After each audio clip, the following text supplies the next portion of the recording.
अंजलि ने सोचा भी नहीं था कि शादी के बाद उसकी ज़िंदगी इतनी बदल जाएगी। शादी से पहले वह कितनी हंसमुख और मिलनसार थी। उसकी ना जाने कितनी सहेलियां थीं। पहले वो खूब पार्टियों में जाती थी, लेकिन अब तो उसे पार्टियों में जाना पसंद ही नहीं था। लेकिन जब भी वो कभी मजबूरी में किसी पार्टी में जाती थी, तो उसे ऐसी बातें सुनकर बहुत गुस्सा आता था। जैसे कि अंजलि का पति दिलीप कितना अच्छा है और वो बहुत ही हंसमुख हैं, और उनकी पत्नी के तेवर तो हर वक्त नाक पर चढ़े रहते हैं। किसी ने कहा, अरे भाई खूबसूरत भी तो इतनी है, इसी बात का घमंड होगा, तो दिलीप जी भी तो उससे कम नहीं है। तो कोई तुरंत दिलीप की तारीफ के लिए खड़ा हो जाता। दिलीप जी किसी से भी हंसते बोलते नजर आ जाते तो वो ऐसे देखती है जैसे वो अपनी निगाहों से भस्म कर देगी। सुना है दिलीप जी ने अंजलि को किसी मेले में देखकर पसंद कर लिया था। उसके बाद वो अंजलि से शादी करके ही माने, और आज बेचारे दिलीप जी पछता रहे होंगे। काश दिलीप से मैं मिल जाती तो मैं ही दिलीप से शादी कर लेती और उन्हें खूब सारा प्यार करती। तो किसी ने कह दिया कि अब पटा लो दिलीप को और कर लो अपनी मनमानी, तुम भी कम खूबसूरत नहीं हो।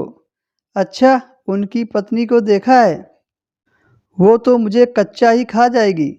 अंजलि अपनी गर्दन मोड़कर उनकी तरफ देखती है और मन ही मन कहती है, ये सारी लड़कियां पागल हैं जो मेरे पति की तरह अपने लिए लड़का ढूंढ रही हैं। मैं तो यही कहती हूँ कि तुम्हें दिलीप जैसा पति ना मिले, पर सबका यही सोचना था कि दिलीप एक शरीफ और जिंदा दिल इंसान है। दिलीप का बाहरी रूप सारी दुनिया के लिए बहुत ही प्रभावशाली था, पर पत्नी होने के नाते अंजलि अच्छी तरह से जानती थी कि वो किस तरह के इंसान हैं।